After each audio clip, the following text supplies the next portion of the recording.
Bien amigos, siempre tengo invitados especiales. Este es especial para mí, además también estoy con un arqueólogo muy famoso, Luis Felipe Villacorta. Es director del Museo de Raimondi, con el cual hemos recorrido todas las rutas de Raimondi y que tiene cosas muy interesantes seguramente que contarnos para ustedes. Luis Felipe, gusto tenerte nuevamente acá en estas pláticas que solíamos hacer. Hola Max, ¿qué tal? Un gustazo realmente volver a encontrarnos después de un tiempo, ¿no? Hacer memoria juntos, hablar de las rutas de Raimondi y especialmente del Perú, que es algo que a ti y a mí nos apasiona tanto. Hemos recorrido prácticamente de lado a lado, me has enseñado muchísimo de dónde nacían los caminos, ¿no es cierto? Y además aprender de lo que es tu tema, la arqueología, ¿no? Ustedes caminan mirando el piso.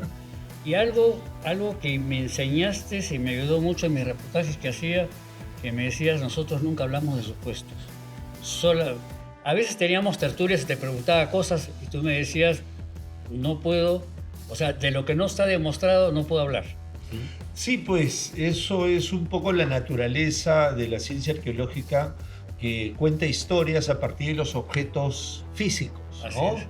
Y eso realmente responde a la vez a una metodología que es bastante rígida y que por supuesto al cumplirse le da la connotación científica de la disciplina. Efectivamente también, por supuesto, hay teoría, hay vasos comunicantes con la antropología, si se trata de las escuelas americanas o la etnografía, si es, pues, por supuesto, de Europa, ¿no? Donde comparar siempre es indispensable. Pero finalmente, la parte de la arqueología donde yo me siento más cómodo es aquella, digamos, que está respaldada en los objetos, ¿no? En la cerámica, en los artefactos líticos, en los textiles y especialmente en el registro arqueológico de esas asociaciones, es decir, en el registro arqueológico de una tumba con todos los elementos asociados que de alguna manera nos permiten interpretar de manera fidedigna las prácticas del pasado. Si bien es cierto, nosotros conocíamos mucho desde el colegio la historia de Raimondi, contigo aprendí mucho. Y es algo que siempre me pregunto, ¿qué te apasionó tanto? Porque tú has, esta figura de este personaje, ¿no? Este sabio, llamémoslo de alguna forma, este, conocíamos algunas cosas, pero tú de este museo has resaltado todo este trabajo que hizo por acuarelas, el recorrido que hizo. Y si tú lo cuentas y no lo vives, es como que estás contando una historia, una novela. Yo lo he vivido contigo y he visto y digo, ¿cómo pudo este hombre viajar tanto y hacer tantas cosas tan didácticas además y expresivas? Claro, y en realidad la aventura de la exploración científica que desarrolla Raimondi en el Perú con estos recorridos de prácticamente 20 años, ¿no? Con sus interrupciones, ¿no? Pero a dedicación exclusiva a explorar nuestro país, es realmente fantástica. Para poner en contexto a tus oyentes, ¿no? Y a los que eventualmente nos pueden ver también, eh, se estima que Raimondi recorrió 45.000 kilómetros de itinerarios científicos por nuestro país. Eso es el equivalente a haberle dado la vuelta al Ecuador y un poco más, ¿no? Para tener una idea Ajá. de, digamos, de distancias, ¿no? Y esas distancias están porque él ha hecho las pinturas en el sitio, tal cual, como un retrato, o sea que certifica que él ha estado en la zona, ha estado ahí, y de ahí sacas tú la equivalencia, o sea, el trazado de la cantidad de kilómetros que ha recorrido. Claro, pero además sumémosle a eso, ¿no? Como tú dices, Raimondi tiene múltiples maneras de registrar. La más exacta están en sus libretas de viaje, que fueron 195 libretas, ¿no? De las cuales aproximadamente entre 60 y 70 están dedicadas exclusivamente a registrar itinerarios. ¿Qué significa esto último? Raimondi cronometra, cuenta pasos, señala rumbos, hace trigonometría para sacar, digamos, su ubicación, o sea, hace círculos, ¿no? Y hace, digamos, seno, coseno y tangente, esas cosas que tú y yo aprendimos en la escuela, para calcular distancia, pero al mismo tiempo lleva el barómetro con él y eso también con ciertos cálculos matemáticos le permite a su vez tener la certidumbre de los metros sobre el nivel del mar a los que se encontraba. Entonces esta persona venía equipado, ¿no? Adiestrado, mejor dicho. Su morral tenía todas las cosas. Tenía todo eso, pero estaba entrenado para saber exactamente dónde estaba ubicado en un tiempo que en el Perú no tenía planos.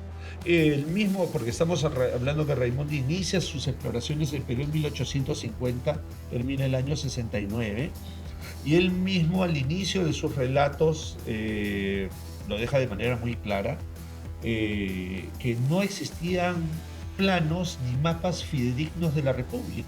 El Perú se movía como los barcos, ¿no? O sea, se viajaba como en los barcos, con los prácticos, ¿no? O los barcos eran los prácticos que veías donde no encallabas, y en el caso de los viajes por el territorio nacional, con guías que te explicaban cómo llegar de Apurímac a Candahuaylas o más remoto aún, ¿no? De Ollachea o La Rinconada, que son minas en Carabay y Sandia, hacia zonas más remotas, a Putinapunku, por ejemplo, en Puno, etcétera, etcétera. Y de allí nuestro país era terra incógnita. Era un país muy distinto. Pero es que se basaba también que habían los caminos incas. Entonces Sí, claro, los lugareños conocían que existían estos tramos, ¿no? Y eso le permitía a él dirigirse de una forma más o menos ordenada y hacer, como tú dices, eran unos mapas genéricos, ¿no? Donde más o menos habían distancias y él comienza a hacer sus trazados y pone las quebradas por las cuales él circulaba. Creo que fue en Pachacamac, no. ¿Dónde he estado contigo? En Lunahuaná. Sí. Que me decías, desde este punto, desde este centro arqueológico, tienes los 4 puntos cardinales, con los cuales llegas al Cusco, llegas. Era impresionante. Sí, exacto. Y obviamente los caminos incas, como ha muy bien desarrollado el proyecto Capañán, ¿no? Siguen vivos, ¿no? Y por supuesto estaban vivos en la época de Raimondi, pero habían algunos otros que eventualmente ya no se usaban. Recordemos el tramo Ollantaytambo, Machu Picchu, ¿no? Que ahora se hace en mochila, ¿no? Que forma parte de una ruta turística. Es un camino inca que estaba abandonado, ¿no? Del cual, entre comillas, prácticamente se había perdido memoria y es redescubierto por Tello el año 44. Recordemos que en la época de Raimondi nuestro país tenía 2 millones y medio de personas. Había días de recorridos por nuestro territorio en los que Raimondi no se encontraba con nadie, ¿no? O sea, él incluso, para que tengamos una idea, ¿no?, de las preocupaciones que tenía que tener un explorador en aquella época, calculaba la cantidad de alfalfa que necesitaba para sus bestias, caballo en la costa, mula o burro en la sierra, para que estas acémilas, por supuesto, se puedan trasladar y con eso estimar, pues, cuánto podía avanzar o no en sus exploraciones, ¿no? Y la distinción en viajar a caballo o viajar a mula es porque la mula, digamos, en las quebradas, tiene eso que le llamamos el torque nosotros en los carros, ¿no? La pata que se apoya y no se caiga en los barrancos.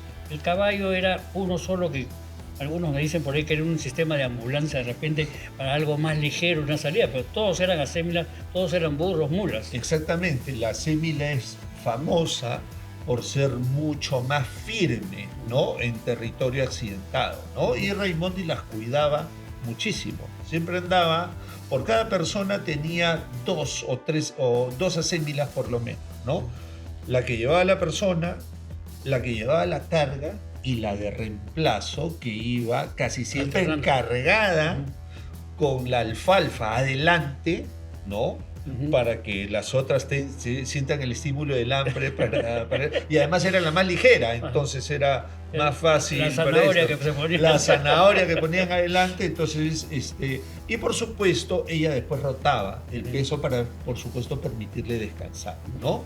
Entonces era toda una técnica que lastimosamente, que podríamos llamarle el arrieraje, ¿no?, que casi ha desaparecido en nuestro país, ¿no? Los últimos arrieros creo que aún quedan algo en la zona de Andahuaylas, Abancay, Apurímac y algo de los territorios de Ayacucho, Cusco y Puno, pero creo que ese saber, ¿no? Ese conocimiento ya prácticamente está desapareciendo. Una generación más y ya... Claro, es que la comunicación ahora es por los trazados que hay, por lo fácil, ¿no es cierto? O sea, solamente la aventura.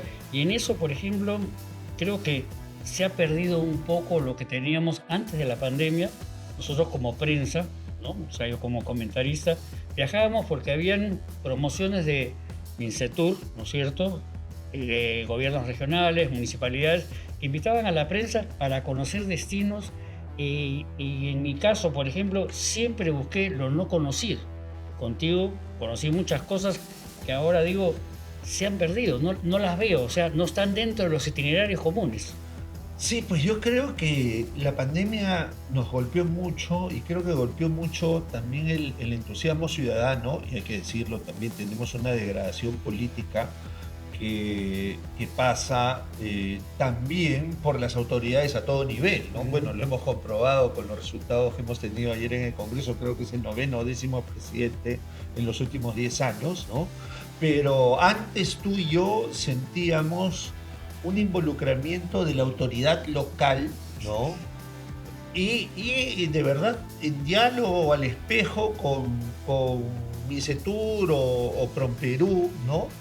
Y realmente había una apuesta por promover lo regional, lo local, ¿no? Que ha sido realmente muy hermoso, ¿no? Creo que algunos programas sobreviven todavía en la televisión nacional, ¿no? Pero ya no es tan generalizado y eso creo que es un espíritu que extrañamos. Ojalá que vuelva, ojalá que por supuesto vuelva al mismo tiempo reinventado de otra manera, ¿no? Digamos, con los recursos y los medios de esos tiempos, como por supuesto es este programa, ¿no? Siempre tú tan actual y tan updated con los tiempos, ¿no?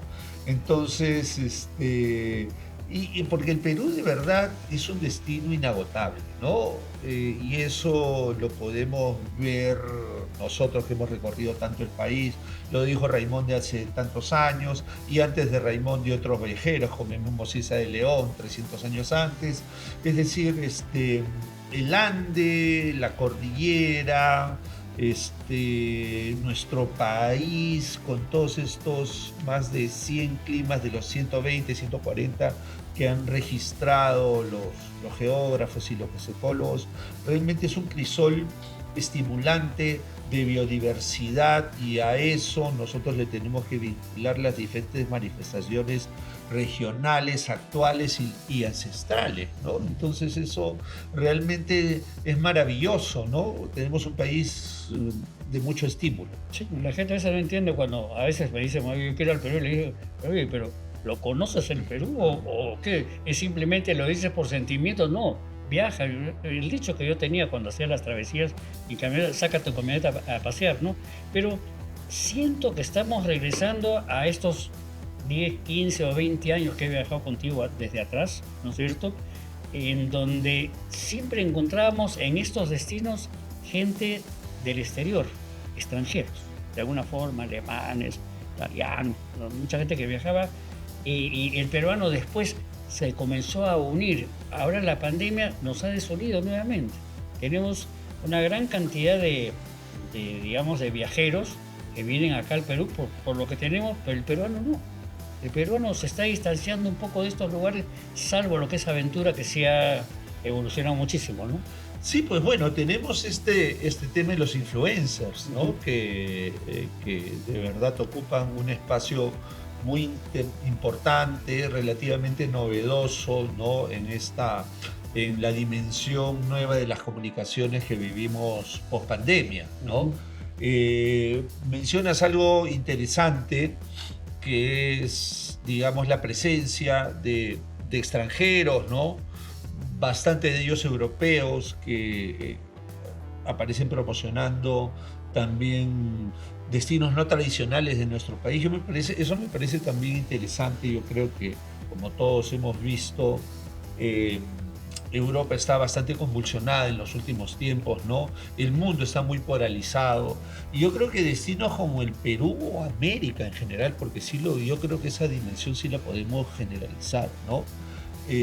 Como hace 500 años, cuando se descubrió estas tierras, ¿no? Ofrece nuevamente al mundo esperanza, ¿no? Ofrece un lugar, ya no te voy a decir de paz edénica, ¿no? O de Edén bíblica, pero ofrece una dimensión de tranquilidad distinta que, a pesar de las polarizaciones que tenemos nosotros y los problemas, especialmente en las grandes ciudades, ¿no? Creo que podemos, si nos organizamos, ver un poquito más el futuro con bastante esperanza, porque yo creo que las oportunidades, como tanta gente ha dicho, ¿no? Parece perogrullo, pero siempre vale la pena regresar a ello. Las oportunidades están acá, pero tenemos que combatir temas como la delincuencia y obviamente como las mafias que la financian, ¿no? Entonces, esa dimensión es importante, pero a pesar de esas dificultades, hay amplios espacios en nuestro país donde vemos nacionales y extranjeros que están haciendo cosas realmente muy bonitas por nuestro país. Están encontrando territorios, espacios donde de repente se puede desarrollar mucho, se puede hacer muchas cosas, ¿no? Que tenemos acá terrenos en cierta forma vírgenes para otros, como tenemos las dunas, como tenemos la selva, como tenemos los ríos, como tenemos muchas cosas, que hay algo que busca mucho el extranjero, que es el vivencial. O sea, si tú viajas a Roma, a otros sitios, ves estructuras, ves grandes castillos, ves construcciones, aprendes que ha sido parte de cómo vivió el mundo, pero acá el vivencial es algo que es una experiencia mía, por ejemplo, lo que yo he vivido, que es lo que me gusta. Pararte con el artesano, hablar con él, comer la papita, lo que te ponen, sentarte con ellos, seguir sus costumbres, ¿no? Ceremonias que tienen y esas cosas, que eso es una vida completamente distinta. Eso es algo que tenemos a la vuelta de la esquina. Exacto, ¿no? O sea, eso lo podríamos llamar autenticidad, ¿no? Hay cosas que obviamente el turismo masivo, no te puedo decir que ha desvirtuado, sino, digamos, hay mecanismos de nuestro mercado que atienden esos requerimientos, que me parece que está muy bien también, ¿no? Pero al mismo tiempo no deja de asombrar que, dándote la vuelta o explorando un poquito más en cualquier dirección de nuestro país, encuentras eso que tú mencionas, ¿no? Y que podemos subrayar como auténtico, ¿no? Que realmente es un valor tan importante y que ciertamente hemos encontrado en los últimos años conciencia de su valor, y su valor incluso a nivel económico, ¿no? ¿Sí? Por ejemplo, cosas como Rurakmaki, por ejemplo, que era inimaginable hace 30 años, por así decírtelo, ahora es un espacio consolidado y de consagración a esos talentos locales que realmente, en la artesanía, bueno, por supuesto en la cerámica, en la escultura, en los temas de madera, en la paja, eso es maravilloso, y eso al mismo tiempo es una aluvión de talento, ¿no? Que tenemos disperso por todo el país, ¿no? Y sumémosle a eso lo que nosotros desde Lima le podemos dar, ¿no? Que es, digamos, envolverlo en el paquete, pues, de lo académico, de la preparación, de la identificación de mercados, ¿no? O simplemente de gozarlo, ¿no? Y reconocer eso es fantástico. Ahí la palabrita de derecho, consolidado. Yo me acuerdo que hemos visitado muchos lugares y me decías, graba lo que quieras, pero no digas dónde es, porque no está consolidado. O sea, no está disponible para que la gente vaya, y porque había que arreglar algunos muros, mover algunas piedras, limpiar el terreno. Y esa palabrita me llamó la atención, porque me ha hecho acordar de esa cantidad de recorridos que hemos hecho, y que son cosas que de repente están ahí. No sé, ya no he viajado mucho por el Perú últimamente a raíz de la pandemia y no sé si eso se está activando o sigue en la nada. Mira, yo creo que siempre hay cosas, o sea, la necesidad es obviamente consolidarlo, pero yo creo que ya es tiempo de quitarle esa responsabilidad y ese liderazgo al gobierno central. Yo creo que es tiempo de que los gobiernos locales asuman el reto y asuman la responsabilidad de la conservación y la inversión de recursos de su propio patrimonio, ¿no? O sea, estamos de acuerdo que tenemos muchísimas necesidades aún como república, pero al mismo tiempo el Perú ya, digamos, a pesar de estas desigualdades y a veces unas estadísticas que por ejemplo en nutrición infantil, que son vergonzantes, ¿no? Pero al margen de ello, nosotros ya hemos dejado de ser un país pobre hace tiempo, somos un país de ingresos medios, ¿no? Y hace mucho tiempo que muchas regiones, no todas, pero muchas regiones en el Perú tienen recursos que creo que pueden invertir una parte significativa mejor, ¿no? Pero no vemos eso, pues, no vemos, escasamente vemos eso, y cuando ocurre falta sobre todo la altura política de darle continuidad a lo que el predecesor inició, ¿no? El mundo a través del internet y estas cosas, los lugareños, digamos, están migrando, o sea, no están permaneciendo.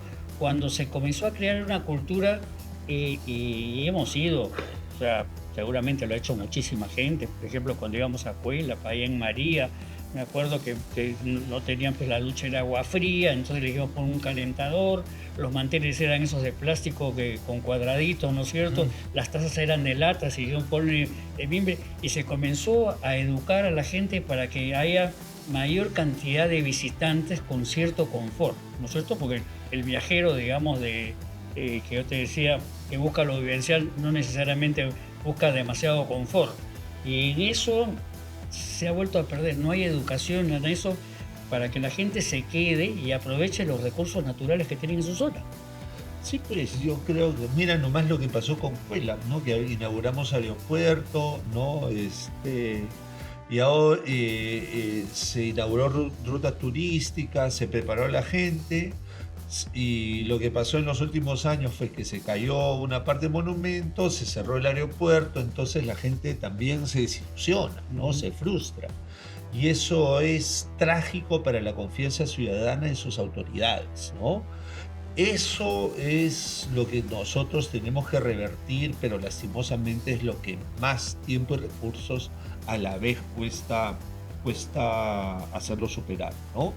Entonces, pero es un reto para las autoridades, ¿no? Yo creo que estamos afrontando de verdad un cuello de botella eh, a nivel de, digamos, de lo que nos exige el Estado como ciudadanos y lo que el Estado nos da, ¿no? Nos está dando. Es un tema cultural. Entonces, muy fuerte. No, o sea, yo creo que tenemos que asumir al mismo tiempo una reforma muy importante del Estado, ¿no? Hacerlo bastante más operativo y eficiente, y nosotros, por el otro lado, como ciudadanos, pues encontrar la manera también de cambiar el chip y digamos, pensar un poquito más en el bien común, ¿no? Dejar el salvavidas del sálvese quien pueda, ¿no? O sea, que solo se lo puede poner uno, ¿no? Y pensar en un bote, ¿no? Donde entramos más gente, ¿no? Entonces, direccionado más o menos un poco a los guías. Creo que estuve contigo en una oportunidad, ¿te acuerdas cuando fuimos a Carajilla, estaban ahí, y acá estuvo el profesor, ¿te acuerdas? Hicimos un comentario de cómo a la gente le permitían entrar ahí y hacer escrituras, hacer los grafitis ahí en sitios que había que cuidarlos, ¿no? Sí, eso está en abandono. Mira las playas de la Costa Verde, cómo quedan después de un domingo, pues, ¿no? Entonces, la autorregulación, ¿no? Y pensar un poquito más en el bien común es un poco más, y al mismo tiempo ser más eficientes en ese pensamiento, o sea, más de manos a la obra, es lo que nos falta, pero eso parte de un gran liderazgo político. Mira cómo hace 20 años no usábamos cinturón de seguridad, ¿no? ¿Te acuerdas? Nadie usaba cinturón de seguridad, pero viene una campaña fuerte, una conciencia, todo. Y ahora lo primero que hacemos cuando nos sentamos en el auto todos es ponernos el cinturón de seguridad. O sea, sí funciona, ¿no? La gente sí responde, ¿no? Pero hay que tener liderazgo positivo, ¿no? Y eso creo que es lo que nos falta, y a la vez de organización y respuesta ciudadana, ¿no? Entonces vivimos en un momento de suma desconfianza agudizada por la polarización, ¿no? Tenemos tantas experiencias que Sí. me he disparado un poco por diferentes cosas que hemos vivido juntos, pero comenta un poco más porque, por ejemplo, el caso, cuando hablamos de Raimondi, existe también la fundación. Esto gracias a una embajada, la embajada italiana, en la cual tú manejas, digamos, este museo, el cual tiene una diversidad, digamos, de núcleos que se ha ido concentrando, inclusive cuando descubrimos dónde había fallecido Raimondi, ¿te acuerdas? Encontramos la cama, en fin, y ahora es un super museo, pero siempre estás haciendo demostraciones itinerantes. Claro. ¿Qué es lo que tienes últimamente? Sí, mira, el Museo Raimondi es una institución promovida por la Asociación Educacional Antonio Raimondi y forma parte de, entre otros, el Colegio Italiano Antonio Raimondi. Antes en la Avenida Arequipa y ahora pues en La Molina, ¿no? Entonces el colegio siempre ha sido el hogar del museo. Nosotros como institución museal nos debemos principalmente a colecciones, ¿no? Esta institución, el Museo Raimondi, cautela más de 3.000 documentos originales de Raimondi. Bueno, más o menos como los queramos contar, pero sí, sí, y principalmente son documentos, ¿no? Cartas, fotografías, dibujos, manuscritos, mapas, ¿no? Es un acervo cultural muy importante.